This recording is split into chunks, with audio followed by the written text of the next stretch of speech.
Namaskaram. Welcome to Module 3. This is the detailed syllabus of Module 3. In this module, we will discuss limit, continuity, and analyticity of a complex function. Also, we will discuss Cauchy-Riemann equations, harmonic conjugate, and conformal mapping of some functions. Link of full syllabus is provided in the description below. These are the learning outcomes of this module.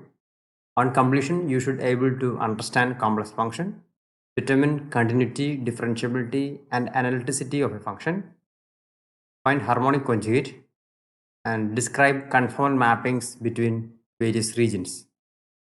Many problems that may be difficult to solve in real domain can be more easily solved when transformed into complex variables due to special properties of complex function.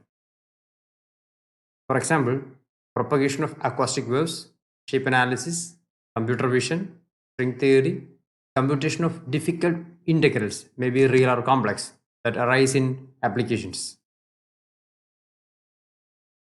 This is the solution of last homework. What is the need for a complex number?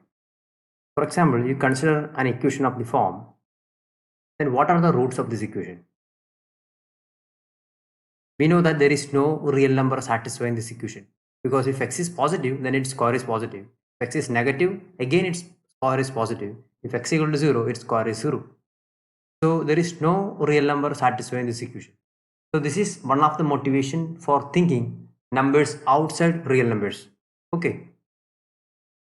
Before moving to the contents of this module, I would like to recall some basic concepts of complex numbers and its properties. The complex number is denoted by z is equal to x plus iy, where this x is called the real part of z and y is called the imaginary part of z. And this I has a special property, this I square is equal to minus 1. And this I is the imaginary unit, that is unit in the direction of this axis. X axis is called real axis and this y axis is called imaginary axis. They are mutually perpendicular. And we denote x by re of z and y by im of z. Re stands for real part, im stands for imaginary part. So you can identify complex numbers using a plane. So the xy plane in which the complex numbers are represented in this way is called complex plane. Next, we are going to introduce operations between complex numbers. First one is addition. If x1 plus iy1 is one complex number and this is another complex number, then their sum is defined by like this. This is actually component-wise addition. Okay, anyway, this is the definition of addition of complex numbers. And similarly, this is the definition of multiplication of complex numbers. And the subtraction. This is the definition of subtraction and division. So in all these operations, we expect a complex number, right? These two are complex numbers. After this multiplication, the resultant is also a complex number, that is of the form from a plus ib. Okay. So in division also we expect a complex number. The resultant should be a complex number, that is a plus ib. So we multiply and divide by x2 minus iy2. Then simplify, we get like this. Now this is our a, this is our b. Now this ratio is of again a complex number form. What is the geometrical meaning of complex addition? Okay, if z1 and z2 are two complex numbers, then geometrically what is z1 plus z2? First we complete the parallelogram. Then z1 plus z2 is this diagonal, the end of this diagonal. So this point is z1 plus z2. The next one, geometrically what is our z1 minus z2? So this is our, this point is z1, this is z2. Then how to compute z1 minus z2? So first we identify minus z2. What is minus z2? This is our minus z2. Then we using our previous rule, that is z1 plus minus z2. So for that first we have to complete this parallelogram. Then you take the diagonal. So this point is z1 minus z2. Clear? Next one, complex conjugate. We take z is x, z equal to x plus iy is a complex number.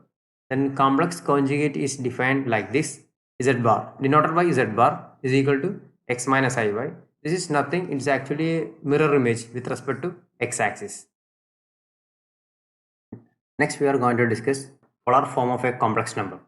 We can represent a complex number z is equal to x plus iy in another form in terms of r and theta. R is defined as the distance between complex number and origin. So this is our r.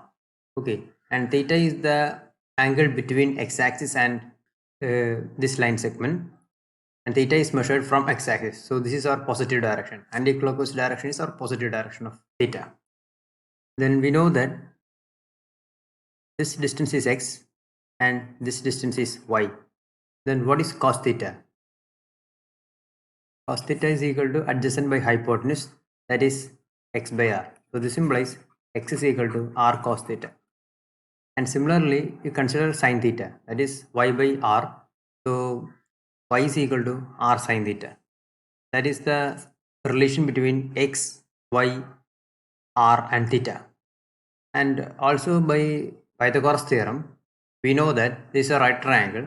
So this r is equal to square root of x square plus y square. We denote this r by mod z. So this is the polar form. So z is equal to x plus iy. So x is r cos theta and y is r sin theta. So this become like this, r into cos theta plus I sin theta.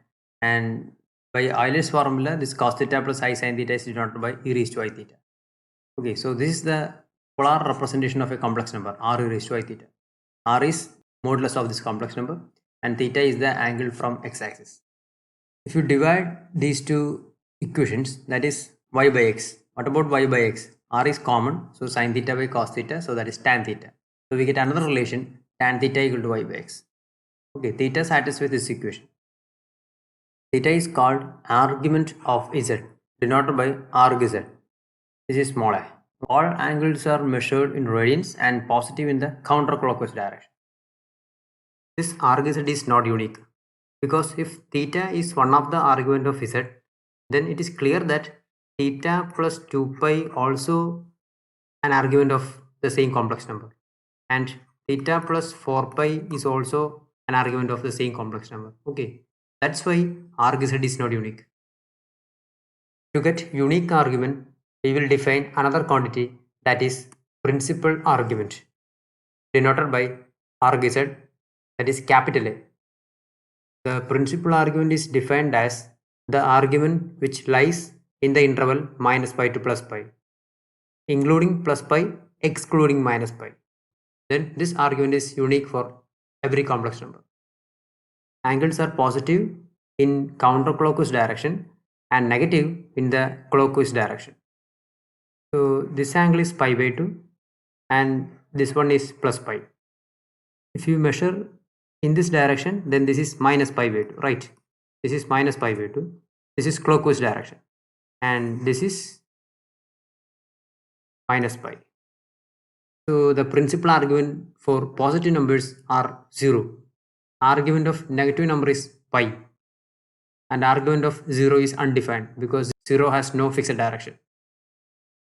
We know that theta satisfies this equation. So theta should satisfy this equation, theta equal to tan inverse y by x. Suppose we restrict our tan inverse y by x in the interval in the principal range, that is minus pi to plus pi. Then my question, this statement, what about this statement? Is it true or false? Arg z equal to tan inverse y by x.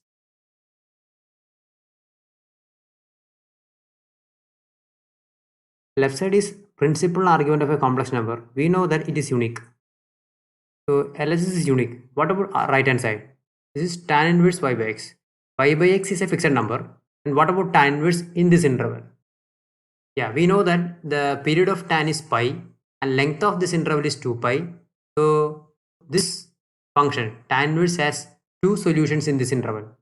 So here the right hand side has two solutions, left hand side is only one, unique. So in general they are not equal. Okay, so this statement is false. Another general thing is tan of argument of z is equal to tan of argument of minus z. For example, you consider argument of 1 plus I and argument of minus 1 minus I. Okay, what is the argument of 1 plus I? This argument is pi by 4 and minus 1 minus I is somewhere here. So we measure in this direction, clockwise direction. So this angle is minus 3 pi by 4. What about tan of this quantity and tan of this quantity? They are equal. So here arguments are different, but their tans are same. Okay, you can verify it. So when you find principal argument, you must pay attention to the quadrant in which z lies. Geometrically, what is mod z1 minus z2? This is our z1 and this is z2. Then from previous discussion, we know that this is our z1 minus z2, diagonal of this parallelogram. Then again we know that modulus of z1 minus z2 is the distance between origin and this point. Next we complete another parallelogram like this. Okay. Then we know that length of these two sides are same. So the length of this red line segment is also mod z1 minus z2. So geometrically, modulus of z1 minus z2 is the distance between z1 and z2. These are some practice questions for basics of complex analysis that you have studied in higher secondary. Thank you.